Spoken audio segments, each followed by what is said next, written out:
Hey you guys, what's up? It's Emperor Bun bringing you. I believe this is part 8 of my zombies commentary. So right here, where we left off, I'm trying to get a weapon out of the box, and so I guess I should probably talk about some what I look for in box weapons. So the way I approach the what weapons I want to have is like two things. I want I want a weapon, at least one weapon that's really powerful that can actually kill zombies. For instance, the ray gun, the thunder gun, the Wunderwaffe, the zap guns, all that good stuff. So those are guns that are really powerful. Will kill zombies in very few hits, or will kill zombies ammo efficiently up to a very high rounds. And so that's what you want. That's what you want to have, because those are the guns that help you out in tight situations. Those are the guns that allow you to finish rounds that have a lot of zombies on high levels. And that's one weapon that I think you really need in zombies. Then normally, okay, so on a non-mule kick map, so basically on any other map than Moon, you also want a weapon that will get you points. Because points are what you need in zombies. If you go down, you need points to get all your perks back. If you die, you need points to get your weapons back, your perks back. The knife, if you play that way, if you like the knife, then you should get points to get it back. So yeah, points is the other important thing. I mean, I guess if you have an absurd amount of points like I have, then it's not really that big of a necessity, and you can just go for all power weapons. But it's still nice to be able to have a weapon that has a lot of ammo and is probably at least moderately powerful, I guess. And so, yeah, the FAL would be a good example. G11, AUG, Commando, Galil. Those are all good. Those are all good weapons. They're pretty powerful, but on higher rounds, they will take more ammo to kill, and you may find yourself expending way tons of ammo from those guns just to finish the round. So, I guess on Moon, what I find is that you should try to have two power weapons. If you're going to take Mule Kick, then you should try to have two powerful weapons. Um, what I find is that the ray gun and the zap guns are very good, because for the reason that the ray gun is good, not really because I mean, it is good because it's powerful. It is a very powerful gun, but it's also good because it makes crawlers. If you aim at their feet, it is very easy to make crawlers with the ray gun, which is something that the zap guns just can't do. And so that's really helpful, because it's a lot easier to make them with a grenade, because you got to cook a grenade and you got to aim it right, and sometimes it kills them.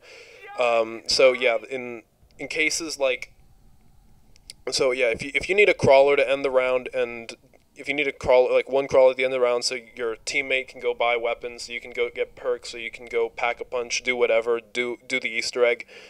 Then the ray gun's very useful because you can make crawlers, but it's also good because you can kill them real fast. So the combo that I think is really good is zap gun, ray gun.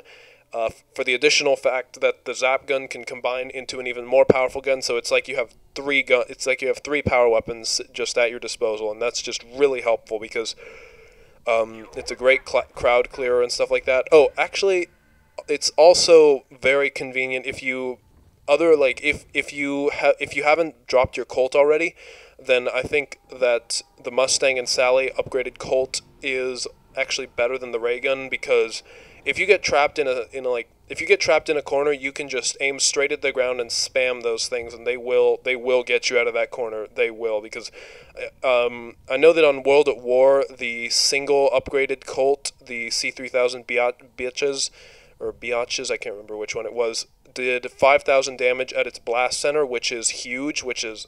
I think that's twice the damage that the ray gun does. I think the ray gun does 2,000 damage at its blast center, and 1,000 splash damage.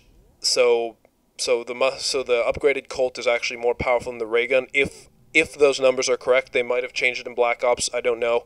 The site that I use to check zombie statistics, which is Den Kerson's blog. I'll leave a link in the description so you can go check it out. It's really helpful. It has all the stats for all the guns in all the Call of Duties, and it has damage, drop-off distance, reload time, just everything. It's a great resource. But unfortunately, it doesn't. I don't think last time I checked, it didn't have stats for Black Ops zombies, so I can't say if they actually have increased the damage of the ray gun up. But so yeah, sorry, I'm tired. I'm yawning all over the place. I think I got like 4 hours of sleep last night. Really fun. So yeah, you're going to want PhD Flopper if you're going to go with the ray gun or the Mustang and Sally, simply because they're blast damage or blast area weapons. So if you're shooting the ground nearby, then you're going to sustain damage unless you have PhD Flopper. But if you do have PhD Flopper, then you can just shoot them straight at the ground, and it won't matter at all. So that's just great, because there's so many times when I haven't had PhD Flopper before, and I've had to resort to using an explosive weapon at close range, and it's killed, and the weapon itself has killed me, not the zombies. Oh, I'm really sorry. I need to get a wake up, and I need to go outside, get my fat ass outside. Yeah. So, and then I guess for the zap guns, you don't need that because obviously they're not area damage. They're like a mini version of the I guess what they've been compared to on the Call of Duty Wiki, which is another excellent resource, is miniature versions of the Wunderwaffe from I can't remember what it's. I think it's just on Der Riese. No, it's on Shinonuma, Der Riese, and both of those maps on Black Ops. So yeah, it's comparable to that one because it electrocutes them, but it actually doesn't jump from zombie to zombie. Like, one shot won't kill. I think in World at War, at least, the maximum number of zombies you could kill with one shot of the unupgraded one was 15, and then I think that upgrades to something like 24 when you upgrade it to the Wunderwaffe DJ3JZ. That's the name. Or DG2JZ. Yeah, so yeah, I guess that's the short synopsis of what weapons you want to have on Moon.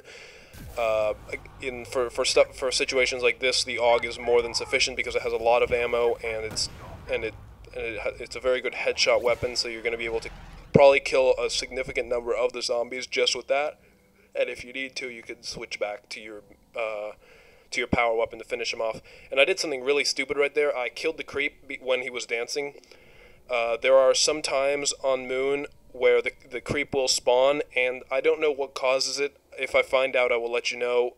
I don't know what causes it, but sometimes he'll just start dancing instead of normally he'll start chasing you and try to steal your perk and headbutt you. But sometimes he'll just start dancing, and in times like that, you don't want to kill him because obviously he's not going to move towards you. And I think he keeps dancing pretty much indefinitely. I do remember on one, or it's at least for it's for at least like 5 rounds that he doesn't attack you, and he just sits there dancing, which is kind of stupid. I mean, you'd think that Treyarch would fix it, although it is pretty awesome, because just to see an astronaut dancing on the Moon, that's a sight you don't get to see every day. So yeah, if you find him like that, don't kill him. I mean, unless you need those 50 to 100 points, then I guess go for it. But there aren't really that many situations where you would be so desperate for points that risking the creep catching you is a good idea. Man, I really apologize, guys. I did not know I was this tired. I started this commentary. I was like, yeah, I'm so pumped to do this. Let's go. But then it appears that I am tired as fuck. So that's just fantastic. Let's see. I had a comment to make. Oh yeah, buy Claymores. They're really good because they also do 5,000 damage per hit. So and since you get 2 every round, they can kill until like I think zombies have 5,000 health exactly, or in World at War on Der Riese, zombies had 5,000 health around, I believe, round 17. Correct me if I'm wrong. Actually, that sounds a bit early. It might be 27. But probably around round 20, the zombies will start not dying in one hit from claymores. But it's good because it deals a ton of damage to them. And and right there, I was wasting ammo. The what's it called? The warp gun? I don't know. The attachment on the zap guns does not actually do any damage to the creep at all, so don't waste your ammo on him. It's just, yeah, I didn't know that when I had played this game, so I was just shooting it because I figured, oh, it's really powerful, I guess I'll use it. And I actually don't know if the zap guns themselves do any damage to him either. But anyways, that's a topic that I will cover in the next commentary. Hope you had a great time listening to this. Rate this video what it deserves, and I will see you next time. Goodbye.